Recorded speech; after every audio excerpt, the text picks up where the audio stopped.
What up? Winbush here, and today I'm excited to show you guys how I made this. So I came up with a cool solution that allowed me to do this on the fly, just be able to take the different text that I need, type it out, render, and then send it off to the client. So without further ado, let's jump right into it. So I'm back in the Cinema 4D. I'm using version R21 because this is where I have everything set up with my plugins and everything. So let me start off by getting my scene set up. I'm going to come over to render settings. Right here where it says render, make sure I have Redshift selected. And then right here, make sure I click on output. Click on this right here under output, this little down arrow. Come down to film and video, and then I'm going to come down to HD TV 1080 24. And there we go. So that should be good there. And then I'm going to make a Redshift camera. So I'm just going to come here, click on my camera, and then I'm going to zero it out. So I'm going to click on coordinates here and just double click 0, tab 0, tab 0. And then hit enter. And then same thing for rotation. I'm going to zero this out as well. So now I know I have my camera in direct center. And this is the way I like starting every project. Just have everything in direct center and kind of just build out from there. So from here, I'm going to come over here where you see this pen tool. Just come over here where it says text. And then click on object. And then I'm just going to type this out. Maybe call it Winbush. And then for my font, I found this really crazy Roger Rabbit looking font that I really like. It's not for everybody, but hey, works for me. So it's called Ravi, R-A-V-I-E. It should be a system font. And then right here where it says align, instead of left, I'm going to click on middle. And so now I have everything lined up. Then I'm going to click on my camera and just pull it back a little bit. Actually, I could look through my camera. Then if I select my text and click right here, this little down arrow, and just pull back till we find somewhere we like in the composition. So somewhere around there is cool. So now I'm just going to make some tubing that's going to go around this, both the outside and the inside. So to get started off on that, I'm going to make a circle spline, which is in the same spot we found our text. So if I click on this, come down to circle, and then I'm going to make this one about 15 centimeters for the radius.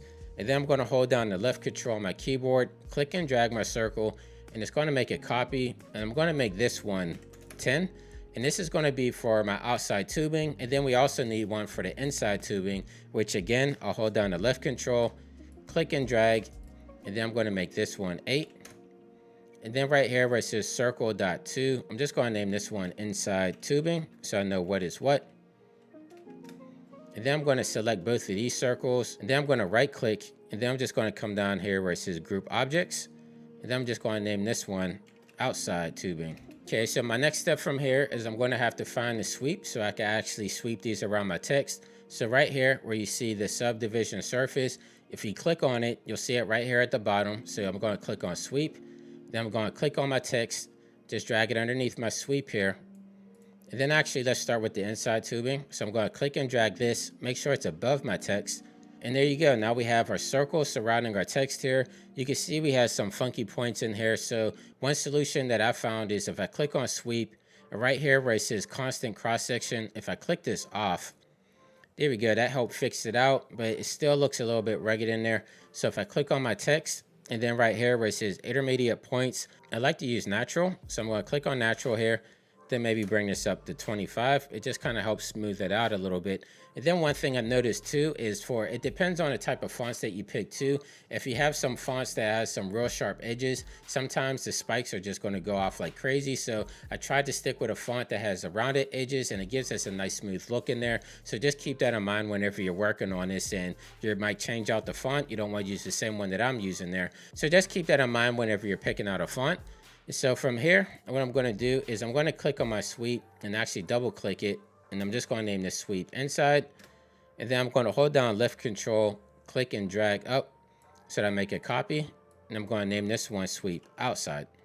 And then I'm going to click on the plus button and then delete this right here where it says inside tubing. And the reason I put this one in the grouping is because I like having a master file that's editable. And so whenever I have to make like a change for any reason, like if I need to make the tubing a little bit fatter or thinner, I always have my master copy here that I can revert back to if I need to. But what I'm going to do is I'm going to hold down left control on my keyboard, click and drag, and then I'm just going to select the two circles, right click, come down here to where it says connect objects plus delete.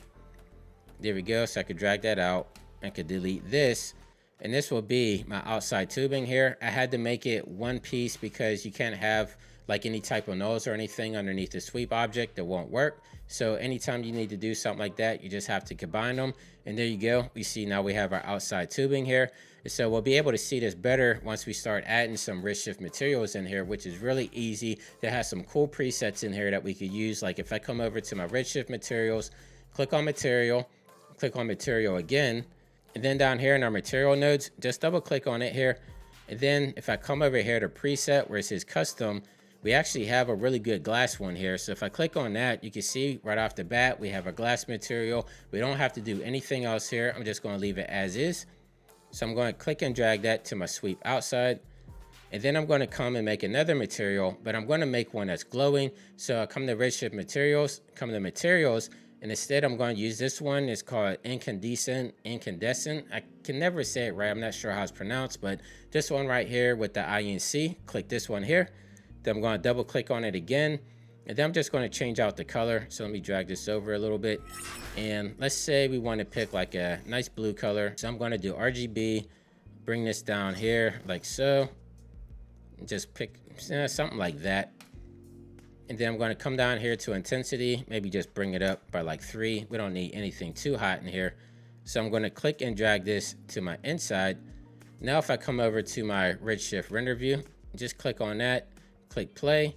Then I'm going to click on this boxes here just to bring up the buckets. And there you go. So we have some nice tubing, some nice glowing on the inside. Say like I don't like it being that fat on the inside, I can always come over to my sweep inside tubing, and maybe let's make this like 6. There we go. So I like something like that a lot better. And so you can see where we have the flexibility where we could change out, you know, the inside tubing and the outside tubing with our different splines that we have here. So next I want to work on my lighting for this and everything. So let me click this back off. And I'm actually, the way I like doing the lighting is I want to make sure I have some nice reflections off the tubing. So I'm actually going to turn off the tubing on the inside so that we can only see the glass on the outside. So I'm going to hold down the left Alt on my keyboard, double click right here towards red. And now if I click play, we should see nothing but the glass tubing in here, which we don't see anything yet because we don't have any lights. So the first thing I'm going to do is I'm going to add an HDR light in here. So if I come over to my infinite light and then come down here where it says dome light, I added a dome light in here, and I'm actually just going to add an HDR that I already have. So I like using Adobe Bridge to bring this stuff up. So if I click on, I have a folder with a bunch of HDRs, but the one I'm going to be using is called Industrial Room. So I'm going to click and drag this over, then just click and drag it right here in my path file. So I'm going to come back to my render view, which I think I minimized it. Yeah, there we go. So I'm going to click play again. And you can see that we have the background in here, but I'm really digging reflection here on the glass and all that. So what I'm going to do is I'm going to move this over to the side. And right here under environment, I'm just going to click off where it says enable background, and then add the alpha channel right here as well. And then for my exposure, I'm going to bring it down a tad bit because I don't want it to be too hot there on the edges, but I like something like that. And you can see that our tubing is kind of intersecting in some areas here as well. So let's fix that now before we get too far. So I'm going to click on my text here. Then if I come down to here, right where it says kerning, I can actually just move these out. So I believe it was between a U and the S. So actually that's the U and the B. I could just bring that out a little bit. Then right here, drag the S out a little bit, the H. So I just didn't want them intersecting. Like I like them being kind of close, but I didn't like them being inside one of another there. So I'm going to click on the B here, move this out a little bit. And then since I made changes to this one, I'm going to click on where it says sweep inside. I'm just going to delete this text out, and then I'm going to select the text that I just made the changes to. Hold down left control on my keyboard, left click, drag it underneath here. And now we have the same text for both of these. So now if I look at my render view again, click play, click on the buckets here, make it go a little faster.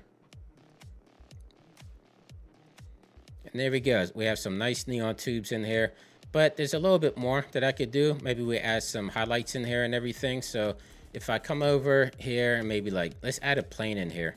So I have a plane, and let's say I want to have it on a Z orientation. Then I'm going to actually click on my camera so we're not looking through the view anymore. There we go. So I can move around my viewport. I'm just actually going to make this a little bit skinny. Move this up like so. Somewhere around there. I can even rotate it a little bit if I want to get really creative with it.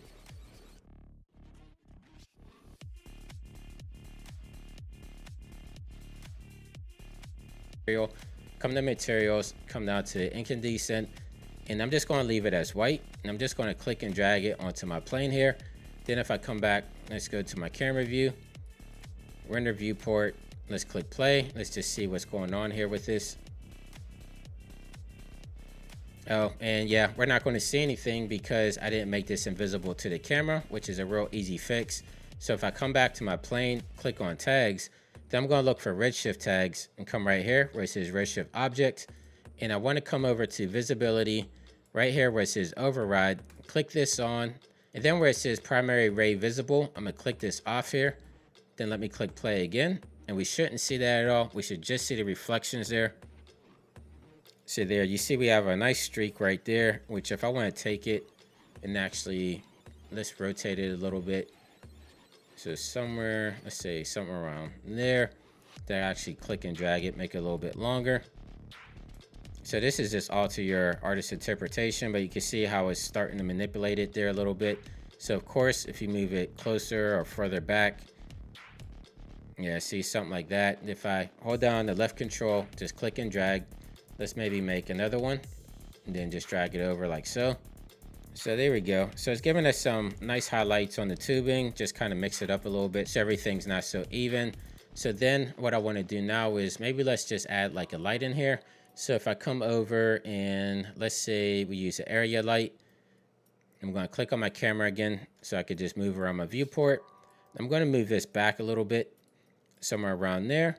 And let's say I want my area light maybe just to hit from the left side a little bit, but you can see it's not rotating. The thing I like to use is a target tag, because when I use a target tag, I can say, okay, light, always look at my object here. And no matter where I move it around the viewport, it's always going to look in the area that I tell it to. So in order to do that, I'm going to click on my Redshift area light here, click on tags, and it should be in the top one where it says animation tags. I'm going to click on target. And then when I have my target selected, I'm just going to click on, let's say, my outside sweep, drag it right here where it says target object. And now you can see that my light right here actually rotated, and now it's always looking at it. So no matter where I move it in my viewport, it's always going to be looking at it. So maybe let's make it a little bit larger like that. Move this around a little bit, maybe move it back. Then I'm going to look back in here, click on my light. Maybe let's make it blue. So somewhere around like so. Now let me click on my Redshift viewport again, click play. And there, now you see we have some nice lighting on the edges and everything. It's giving us some nice variety in here. Like everything just isn't so cohesive. And I really like that look there. So my next step now is I'm just going to add my neon light back in here. So I'm going to hold down the left Alt on my keyboard, click right here where it says sweep inside. And now I'm just adding my bulb back in here. But the reason I like doing it without my bulb being in there, just because I like seeing how the lighting that I set up in my room is going to reflect off the light first, and then I'll add the little light in the middle there, and I think that looks good. So my next step from here is I want to add an AOV, because I just want to control my reflections when I bring it into After Effects. So right where it says Redshift AOV Manager, I'm going to click on this, and then I'm going to come down to Reflections, and I'm just going to turn this on here. So when I look at my Redshift render view, if I click play, and then right here where it says beauty, if I click on reflections, I see what my reflection pass is going to look like. So I can render this out separate just in case I want to manipulate this in After Effects at all. So I'm pretty happy with how everything's looking here. So I'm going to set it up to render it out to After Effects. So I'm going to click on my render settings. I'm going to come here right under save. And then for format, I like doing OpenEXR. I'm going to make sure I have an alpha channel. And then for my multipass, I'm just going to click PNG for this. So what I'm going to do from here, I'm just going to select where I want to save it at. I'm going to click on these three dots right here. And I already have a pre-renders folder here. And I'm just going to name this one Neon Tube. Click save. And then for my multipass, I usually just select this, hit copy, and then paste it. So it saves in the same exact spot. And then for a compositing project file, I select this down. I'm going to click save. I'm sending it to After Effects. And then I just make sure I select everything here just to send everything out. And I think I should be good there. And so what I'm going to do now is click on Redshift. I'm going to come over to let's say my GI. I think I use brute force, and that's it for the primary. Then I'm going to come over to system, come down to experimental options, and I'm going to do automatic sampling. I like using that so I don't have to do any guesswork or anything. And those are pretty much the only two options that I have selected there. So now what I'm going to do is I'm just going to render this out. And while this is rendering out, I'm going to boot up After Effects. And the reason I send it to After Effects is because I like using plugins like Magic Bullet Looks and Deep Glows and Curves. Like I know Redshift has like the effects panel in here, which I can add like lens flares and blooms and things of that nature. But I like bringing stuff into After Effects where I just have a little bit more control. So once I open up After Effects, I'm going to show you exactly what I have to do to get everything looking the way that I have it. Now I have After Effects open here. So what I'm going to do is close that out, come over here to my projects panel. I'm gonna hit Control I on my keyboard for import. Then I'm just gonna find where I save that stuff out at. So I have it under recordings, neon tube, pre-renders, and I'm going to click on this AEC file. So I'm going to import this, or you can import it separately, whatever you want. Just the AEC file is going to import your camera and everything. So I'm going to click import. We have two folders here. I'm just going to click and drag this one under here, delete special passes, and then I'm just going to double click on this pre-comp that it made for us. You can see that it brought our files and everything in here already. So what I'm going to do now is I'm just going to bring my EXR file in here all the way at the bottom, like so, and then maybe just add some levels to it. So let's say somewhere around there might be good. And what I'm going to do now is I'm going to right click down here in my panel, click new. Then I'm just going to add an adjustment layer. And then first, I think I'm going to add a deep glow. So I'm going to come over here to my effects and presets, just type in deep. In this tutorial, I'm using Deep Glow. It's by Plugins Everything, but I just really like this one. I know they have a free trial on the site if you want to try it out, or if you want to use the standard glow that comes in After Effects, you're welcome to use that as well, but I just like the way that Deep Glow makes everything look.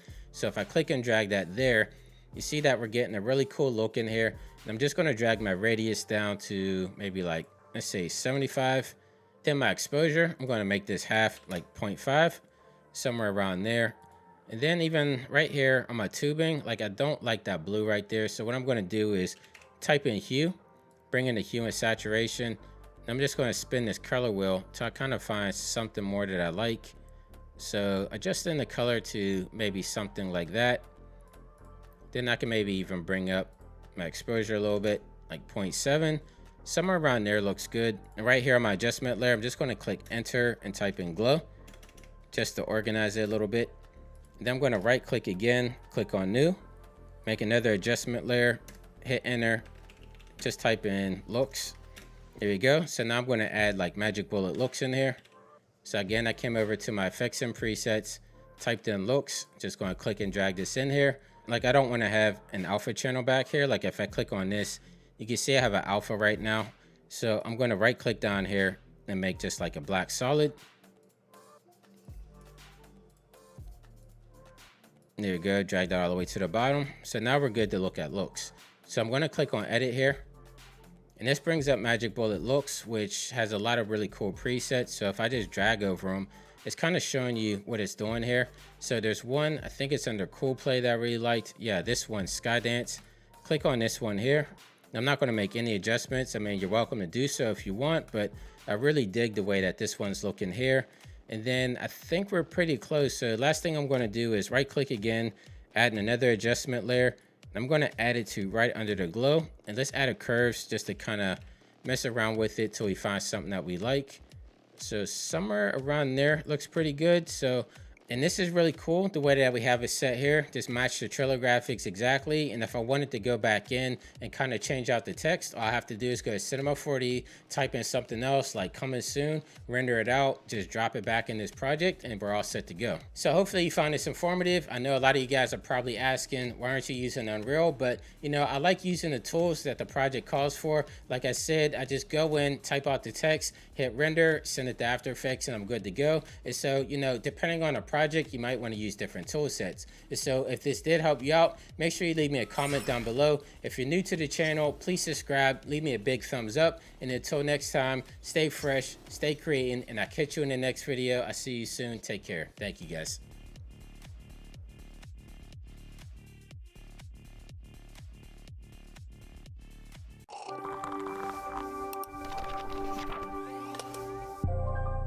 What up? Winbush here, and today I'm excited to tell you guys about my brand new course coming to mograph.com, Creating the Unreal, a motion graphics guide to Unreal Engine. I'm going to show you guys how you can integrate Cinema 4D so you'll be crazy comfortable in no time. So we're going to start by exploring the marketplace, and then from there I'm going to show you guys how to set up a scene. We're going to get familiar with the content browser, the viewports, how to set up the sequencer for the timeline, and then from there we're going to get into lighting, texturing, rendering. I'm going to show you how you can integrate Quixel Bridge with Unreal so you have access to that full library of surfaces and 3D models and everything else that they have on there. And so if this sparks your interest even a little bit, then this course is just for you. So go to mograph.com, click on classes to sign up, and I'll catch you on the flip side. Let's create the Unreal together.